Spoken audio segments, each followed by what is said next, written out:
이번 주 사건 사고 브리핑입니다. 너무나 화가 나서요, 교수님. 이 사건을 안 다루고 갈 수가 없어서 또 우리 유니 프로파일러 원하지. 네, 사건을 꺼내 들었습니다. 아니, 제 몸에 누군가가 휘발유를 뿌리고 저한테 불을 붙이려고 했어요. 근데 그것이 아무리 미수에 그쳤다고 하더라도 저는 정말 공포에 시달려서 두려움에 시달려서 못 살 것 같은데 상대방은 네, 겨우 4년을 받았다고 합니다. 그러니까 불만 붙이려고 했으면 괜찮은데 휘발유 뿌린 상태에서 또 강간까지 했어요. 교수님 불만 붙인다고 해서 저 불만 붙여도 지금 그러니까 이제 이게 뭐 이 그 생자 모르는 사람한테 그런 거는 아니에요. 네. 이제 동거녀한테 한 행위거든요. 네. 너랑 못 살겠다 이제 동거녀가 이렇게 얘기하니까 정말하면 헤어지자는 거죠. 같이 동거하던 사람이 헤어지자면 이유가 있겠죠. 네. 근데 그거를 이놈은 받아들이지 못했어요. 그래서 이제 사건을 좀 그 전으로 이제 올라가 보면 이게 사건 발생한 거는 박모 씨인데요. 네. 지난해 10월 달이에요. 10월 달. 네. 자신하고 동거하던 동거녀가 이별 통보를 하고 난 뒤에 이제 아마 얹혀 살았던 것 같습니다. 네. 그 그러니까 여성의 집에. 아마 나가라 이제 나가라 너랑 그러니까 이제 쫓겨난 거죠. 쉽게 얘기해서. 나가라 너랑 못 살겠다라고 하고 나서 제일 먼저 그런 여성들이 비밀번호부터 바꾸죠. 바꾸죠. 네, 당연하게 비밀번호를 바꿀 텐데 이 남성은 거기에 화가 나서 열어주지 않는다면서 새 지렛대로 바로 현관문을 그러니까 부십니다. 내가 볼 때는 현관문 이 번호를 바꾸니까 이렇게 비밀키 있잖아요. 그걸 공략한 게 아니라 이렇게 이제 잠기는 부분 거기다가 지렛대를 집어넣고 우겨낸 거예요. 그럼 열리죠. 지렛대로 우겨내면 완전히 무용지물 되는 거 아니에요. 현관문 그 잠금 장치를. 그리고는 이제 집으로 뛰어들어간 거죠. 뛰어들어가서 그 상태에서 이제 그 휘발유 뿌린 거예요. 미리 준비해간 휘발유를 몸에 다 뿌리고 나이 다 들었겠죠. 불 켜면 다 죽는 거예요. 그 상황에서 이놈이 그 불은 붙이지는 않았어요. 그 상태에서 겁먹은 그 동거녀를 강간하고 네. 그다음에 이제 뭐 신고를 이제 그 사이에 어떻게 한 것 같습니다. 경찰이 출동하니까 불 붙이려고 설치고 했던 건데 이 친구는 2018년도에 노래방에서 처음 만나서 교제를 하게 됐대요. 네. 그 이후에 이제 그 이 여성이 자녀들이 있는 모양이에요. 자녀들이 있는 집에서 그러니까 오갈 데 없는 친구 같아요. 동거까지 했던 건데 그러니까 2018년도에 노래방에서 만나가지고 자녀가 있는 그 여성의 집에 들어가서 동거를 했던 것 같고 네. 그러다가 이제 작년 9월이니까 1년 정도 지났네요. 2019년 9월 정도에 이 돈 문제로 두 사람이 다툼이 많이 생겼대요.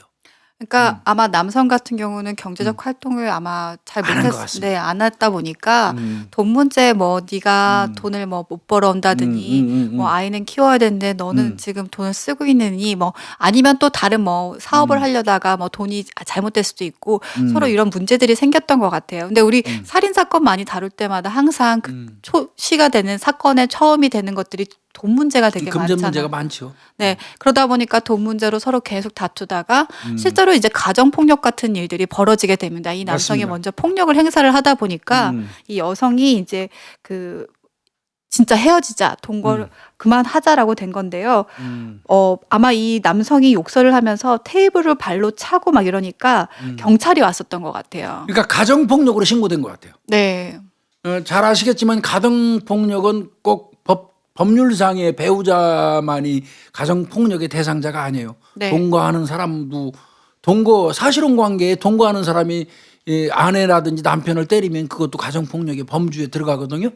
그러니까 이 경우는 돈 문제는 뭐 내가 볼 때도 유니 프로파일러 얘기한 것처럼 아마 그 나이가 돼가지고 오갈 데가 없어서 여성이 아이들과 같이 사는 집에 합류할 정도면 능력이 없는 사람일 가능성이 많아요. 어떻게 보면 속된 말로 빈대지 눌러붙어 사는 거죠. 그런 상황에서 금전 관계가 무능하니까 못 벌어오고 하면 서로 사이 안 좋아지잖아요. 그러니까 다툴 수밖에 없죠. 그러니까 다투는데 또 성질을 잇는 모양이에요. 이 친구가. 그러니까 막 집안 집기 막 때려 부시고 난리 치니까 바로 이 여성이 신고한 거예요. 경찰에다가. 네. 가정폭력으로. 그래서 현행범으로 체포됐던 모양입니다. 그러면서 이제 이 사건을 계기로 진짜로 이제 이별을 통보를 했고 나가라 그랬겠죠. 이제 그 사건 너랑 나랑 이후로. 못 살겠다 이렇게 된 거였는데 거의 이제 근 한 달 만이죠. 9월에 그렇게 싸웠고 10월쯤에 이 남성이 다시 나타나서 비밀번호를 바꾼 그 여성의 집을 부시고 들어가서 이런 사건을 저지른 겁니다. 그러니까 그냥 현관문 그냥 저 지렛대로 부시고 들어간 다음에 들어가자마자 그 여성 몸하고 안방 침대에다 휘발유를 쫙 뿌린 거예요. 그리고 이제 그 상황이면 뭐 나이 닦이면 나 죽으니까 이게 시키는 대로 할 수밖에 없잖아요. 여성 입장에서. 그러니까 그냥 이거 자체 행위만으로 협박과 위협이 돼버릴 수밖에 없는 당연하죠. 거죠. 그 상태에서 이제 강간한 거예요. 네. 그러니까 뭐 이거는 특수강간이에요. 엄밀히 얘기하면 흉기 2인 이상이나 흉기 사용해가지고 강간한 거 아니에요. 엄밀히 얘기하면. 그러면 휘발유 이미 들고 와서 그 물건 들고 온 거 아니에요. 위험한 물건으로 몸에다 뿌리고 침대에 뿌린 다음에 불 붙일 거야. 꼼짝 마. 그 성관계 요구 안 하면 그건 강간이죠. 네.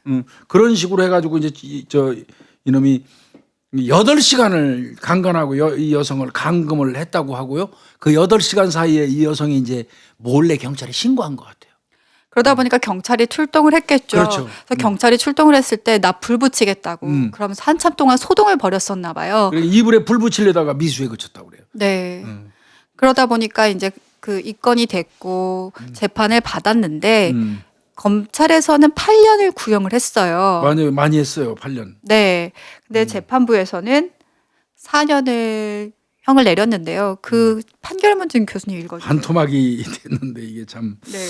글쎄 그냥 이게 방송하면서 뭐 우리 구독자분 중에 어떤 분이 뭐라 하더라고요. 우리가 하다 보니까 본의 아니게 우리가 다루는 사건 자체가 조금 그 국민 그 어떤 법감정에는 맞지 않는 사건들을 주로 취급하다 보니까 네. 재판부를 좀 비토하는 발언이 많이 있을 수밖에 없었어요.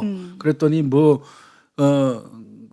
우리 방송에서 그 재판관 판사 까는 방송이냐 하면서 어떤 분이 굉장히 불만 섞인 그 댓글을 달았던데 그 부분은 이해를 좀 해주셔야 돼요. 우리가 취급하고 있는 사건이 그렇잖아요. 저희 그때 또 재판부의 어떤 현명한 그 재판에 대해서도 많이 다뤘었는데 글쎄 말이에요. 부정적인 시각이 확실히 눈에 띄다 보니까 그렇게 느껴지시나 봐요.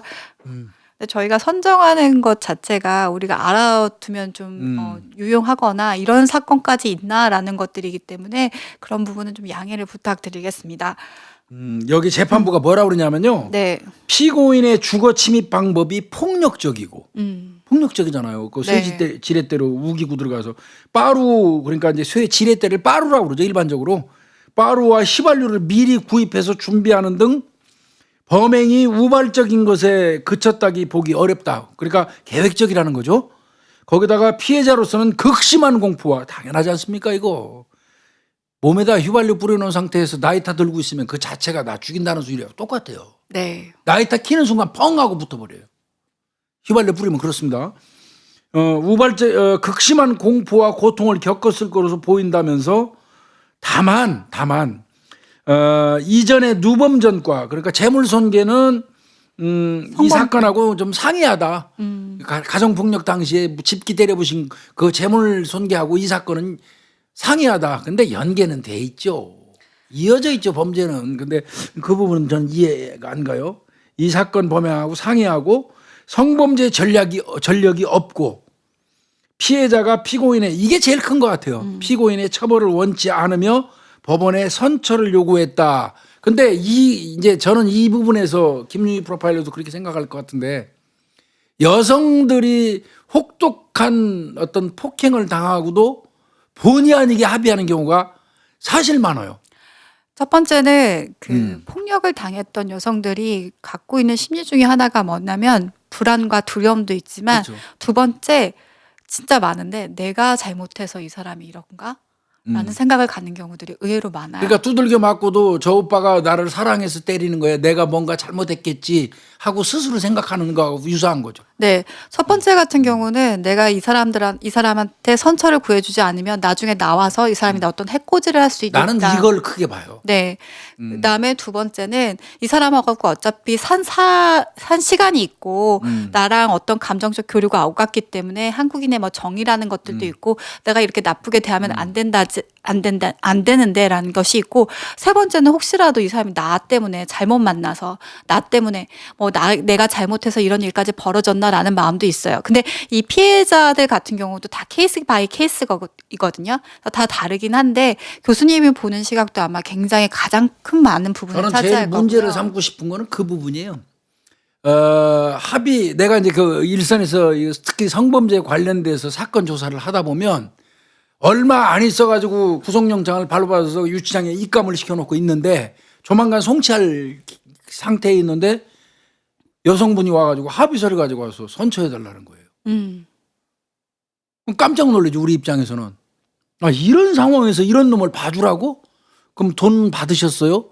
합의금 받으셨어요? 물어보면 그것도 아니래. 그럼 왜 그 합의해 주시는 거예요? 아, 그냥 한번 용서해주고 앞으로 나만 더 이상 귀찮게 안 하면 된다는 생각이 들어서 그런데. 그래서 이제 그런 경우는 상당히 긴 시간을 참아시면서 얘기를 나눠봐요. 될 수 있으면. 결국 얘기 들어보면 공포예요. 네. 진심으로 합의해 주는 게 아니라 내가 한번 용서해 주면 이 남자가 이제 내가 이 선처를 해준 거에 대해서 감동해서 이를테면 앞으로 나한테 안 그러겠지 하는 기대감이 더 많더라고요. 근데 천만의 말씀이에요. 헤어진 이후에 그 여성을 다시 쫓아가서 거의 죽일 듯이 강간하고 그렇게 했던 놈이 선처해 준다고 그래서 감동해서 두 번 다시 난 이제 저 집 안 찾아가. 난 저 여자고 이제 끝내겠어. 이런 만 막는 놈은 그런 그 범죄자는 내가 볼 때 100명 중에 10명도 안 될 겁니다. 또 가요. 네. 저는 교수님 말씀에 정말 동감하거든요. 또 가는 거 하나랑요. 이 범죄 수법을 저는 보게 되거든요. 그러니까요. 이게 자신을 자학하거나 자기가 이 여성을 괴롭히는 방법 같은 경우도 어떻게 들들 볶는 방법이나 자학을 해서 자살을 자기가 자해하는 걸 보여준다거나 이런 케이스하고는 또 다르게 이거는 가서 직접적인 공격을 해야 하는 응징하러 거잖아요. 들어가잖아요. 내가 불이라는 거는요. 실제로 칼로 찌르거나 이게 너무 좀 그런데 그 둔기로 치는 것과는 달라요. 불이라는 건 질러서 같이 사망할 수도 있고 그럼요. 너 죽고 나 죽고라는 마음이 있거든요. 끝까지 가보자라는 것들이 분명히 있기 때문에 이런 경우는 굉장히 더 위험할 수 있고요. 그럼요. 빠루까지 가져갔다 그러는 거잖아요. 문 열어달라고 하는 게 아니라 네가 열어주지 않더라도 난 들어가겠어라는 휘발유 이미 준비하고. 네, 그 공격성이랑 준비성, 계획성이라는 것이 철저하고요. 누범이 없다고 하고 전과 전력이 없다고 재판부는 봤지만 저는 이것이 이제 구시대적이라고 생각을 하거든요. 이 사람의 재범 위험성은 단지 전과가 있다 없다가 아니라 그거하고까지만. 전체적인 이 사람의 성향을 봐야 하는데 그렇죠. 아직 그걸 평가하지 못하고 있다라는 게 여성들, 특히 피해 여성들 같은 경우 이런 경우 되게 공포심을 더 느낄 수밖에 없는 경우예요. 내가 생각할 때 성범죄 관련돼서 재판부에서 이 판결을 할 때는 나는 의무적으로 이 성범죄에 관련된 심리 상담가들의 조언을 듣도록 제도를 좀 만들었으면 좋겠어요. 할 수만 있다면. 판사가 단지 들어온 합의서 한 장짜리 그 합의서를 보고 아 이건 합의됐다고 판사 입장에서는 비상적으로 그렇게 판단할 수밖에 없겠지만 진심으로 또 저 합의한 사람들도 그거 한 장 내는 건 똑같으니까 그렇지만 성범죄에 관련됐는데 성범죄에 관련돼서 이와 같이 불질르려고 그러고 몸에다 뿌리고 강간하고 하는 정도의 어떤 그 범죄 상황이 좀 다르다면 이런 경우는 피해 여성의 합의가 진실에 기한 본인의 진심에 있어 기한 합의인지 아니면 다음에 또 그 해악 때문에 그거를 무서워해서 해주는 어쩔 수 없이 써주는 합의서인지를 판단하는 그런 거는 심리 전문가한테 좀 물어봐 주는 것도 좋을 것 같아요. 그리고 전 한 가지 더 당부드리고 싶은 게 이것이 과연 성범죄로 볼 수 있을까요? 성범죄 살인 미수까지 봐야 돼요. 네, 이거는 사실 폭력에 기인한 건 강간은 사실 이 사람을 제압하고 위협하기 위한 수단이지 그렇죠. 이것은 광범위하게 아까 교수님도 얘기했듯이 가정 폭력이거든요. 살인 미수에 가까운데 이것이 성범죄 전력이 없고라고 얘기하고 성범죄와 연관해서 본다라는 거죠. 제목은 그럴지 모르겠지만 본질을 볼 필요가 분명히 있다라는 것에서 저는 그래서 판결이 안 쉬운 거예요. 그리고 아까 교수님 진짜 전 너무 공감하는 게 피해자들의 처벌을 원하지 않는다를 과연 이 재판부에서 밝히면서 판결을 내려야 되는가 전 항상 의문이었거든요. 맞아요. 그 얘기는 재판부가 적어도 특히 이 성범죄 관련된 거 그 피해 여성이 아무런 대가 없이 뭐 금전을 수수하고 합의금을 받고 합의한 거라면 그건 할 말 없어요. 그런데 아무 조건 없이 그렇게 위험한 상황에 직면했던 여성이 아무 조건 없이 합의를 해줄 때는 그게 진짜 진심에 기한 어떤 합의인지 여부를 좀 한 번 정도는 더 판단해 보는 그런 시스템을 구축했으면 좋겠어요. 그래서 특히 그런 경우에는 여성의 심리를 좀 들여다볼 수 있는 심리 전문가가 필수적으로 한 번 정도는 면담 형태를 거치고 그 결과를 재판부에서 받아가지고 반영하는 이런 시스템으로 미국 같은 경우는 일부 주에서는 그렇게 해요. 네. 그렇게 합니다. 그 합의서 달랑 한 장짜리 가지고 안 해요. 그리고 교수님 이 경우는 자녀들이 있었다고 했잖아요. 같이 살고 있다 보니까 그러니까요. 자녀들에 대해서 이 사람이 두려움이 있을 거란 말이에요. 해를 끼치면 어떡할까라는 또 있을 거고 이 케이스는 아니지만 와서 그러니까 유족이래 피해자 가족들이 와서 서로 뭐 이렇게 동거를 했거나 같이 알면 지인들이 같이 섞여 있잖아요. 그러다 보니까 남자 쪽에 뭐 그 가해자 쪽에 그 동료들이 와서 어떻게 사람이 그럴 수 있어 야박하게 그냥 합의서 써줘 그냥 한번 너무 욱해서 그런 거야라고 이렇게 설득하는 경우도 있대요. 많아요. 그런 경우 많아요. 우리 김유희 프로파일러 늘 얘기하지만 어린아이들이 성범죄를 당하는 케이스는 거의가 지근거리에 있는 친인척 이웃이잖아요. 네. 그 경우에 특히 그 조금 전에 말씀하신 사례가 많은데 그 경우에는 너만 눈 감으면 온 집안이 다 편해져. 뭐 이런 얘기하는 거 있고요. 그다음에 주변 지인들이 여성이 성폭행 당해가지고 고소하고 고통받고 있는데 아직 용서할 준비도 안 끝났는데 와가지고 조금 전에 얘기하신 것처럼 야 그냥 용서해주고 합의해줘. 그래야지 좋은 거야. 그게 착한 거야. 이미 일은 끝났잖아. 이렇게 얘기하면 그게 더 사람한테 고통 주는 거예요. 2중 3중으로. 나는 용서할 준비가 안 됐는데 와서 용서를 강요하는 것도 그것도 하나의 그 가해 행위거든요. 그래서 저는 이거 볼 때요. 이 여성의 어떤 합의가 지금 나는 그 생각까지는 못 했는데 쇠지렛대로 집을 억지로 뜯어내고 휘발유를 준비하고 와서 온몸에 뿌리고 강간할 정도가 된다면 이 여성이 느낄 때는 같이 생활했던 자녀들의 안전도 고려하지 않을 수 없을 거예요. 합의금이 아니라면 이게. 네. 물론 뭐 합의금 관계된 것도 억지로 합의금 받고 뭐 그 해주는 경우도 있으니까 그래서 이런 경우 이러한 범죄가 발생하면 여성의 어떤 심리를 다시 한번 심리 전문가가 한번 판단해보고 재판부에서 그 결과를 반영하는 진정한 합의를 확인하는 시스템도 이제는 우리나라가 갖출 때가 안 됐나 그런 생각이 좀 들기는 하거든요. 어떤 이 사람은요 주거침입 강간죄로 징역 4년 반토막이에요. 검찰에서는 8년 구형했는데. 그러니까요. 그리고 교수님 맨날 얘기하잖아요. 그 숨죽은 배추라고. 네. 이게 범죄 당시와 범죄가 아니고 일반 생활을 할 때 특히 재판부 앞에 갔을 때는 행동이 정말 다 다르거든요. 그렇죠. 완전히 숨죽이는 배추같이 행동하는 거죠. 그리고 정말 이 사람은 진짜 안 그럴 사람이에요. 그렇게 생각해요. 근데 그런 사람들이 억누르고 억압하고 있던 감정을 폭발할 때는 정말 충동적일 때는 그 파워라는 것들이 엄청나게 세거든요. 그러니까 재판부에서는요. 판사는 아까 내가 우리가 늘 얘기하는 숨죽인 배추같이 엄청 기죽어 있고 도저히 이 사람이 저런 범행을 할 정도의 사람으로 안 보여지는 사람이 눈앞에 있는 거예요. 재판부 앞에는. 그리고 판사 앞에는. 근데 판사 착각이에요. 그 착실한 말이에요. 그리고 교수님 아시죠? 주변인들 다 그 사람 평상 주변인들 얘기 들어보면 다들 그러면 어떻게 가서 뭐 형사나 수사관들이 하는데 그 사람 나빠요라고 얘기하는 한국 사회 사람들은 없어요. 그러다 보니까 뭐 진짜 장시간 수사관이 얘기할 수 있는 것도 아니기 때문에 그 사람 그래도 성실을 했어요. 이런 사람 아닌데요. 다라고 얘기를 해요.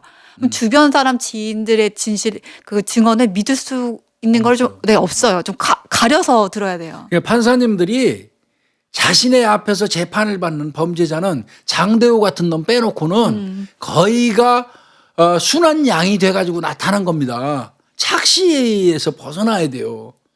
철저하게 그 사람의 앞에 태도를 보지 말고요. 그 사람이 범행했던 행위 자체를 낱낱이 봐야 되고요. 그다음에 합의가 왔다면 아까 말씀드린 것처럼 진심에 우러나와서 한 합의인지 여부를 확인하는 시스템도 좀 구축할 필요가 있겠고요.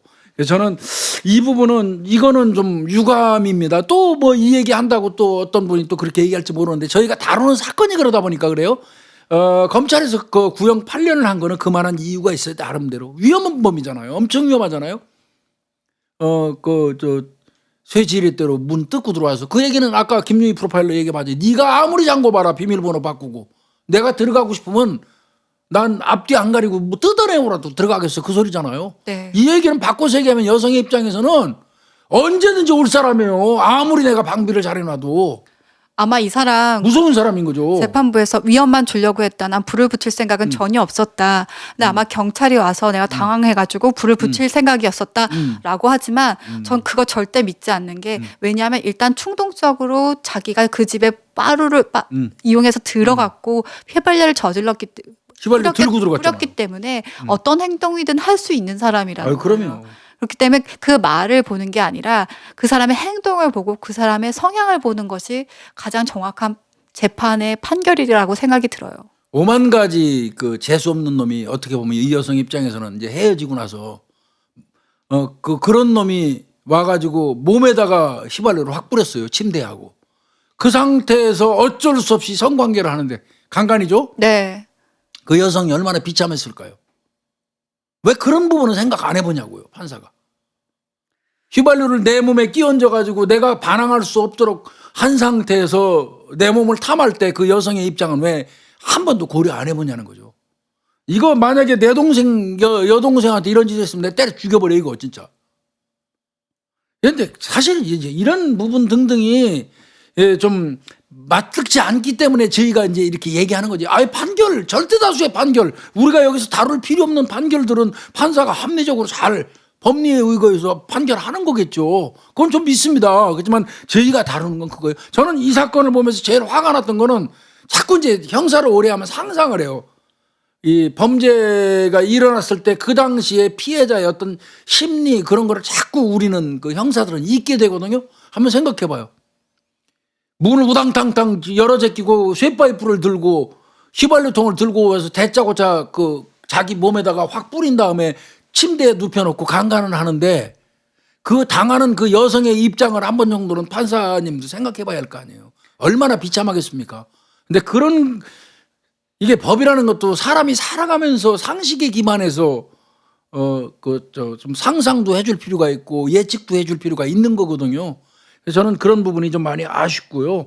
그래서 뭐 이 반토막이에요. 검찰에서는 구형 8년인데 판사는 뭐 단지 합의 뭐 그것 때문에 4년 뭐 동종전과 없다 그래서 뭐 동종전과가 꼭 있어야 됩니까?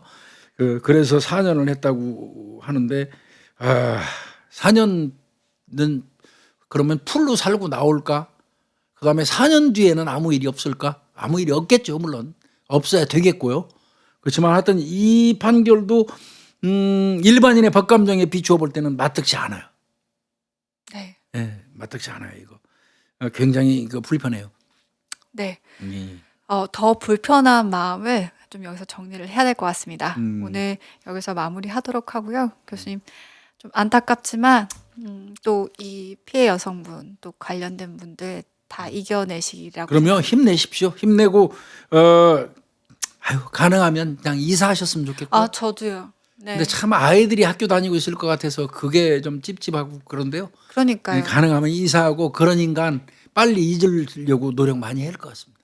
네. 고생하셨습니다, 교수님. 네, 수고했습니다.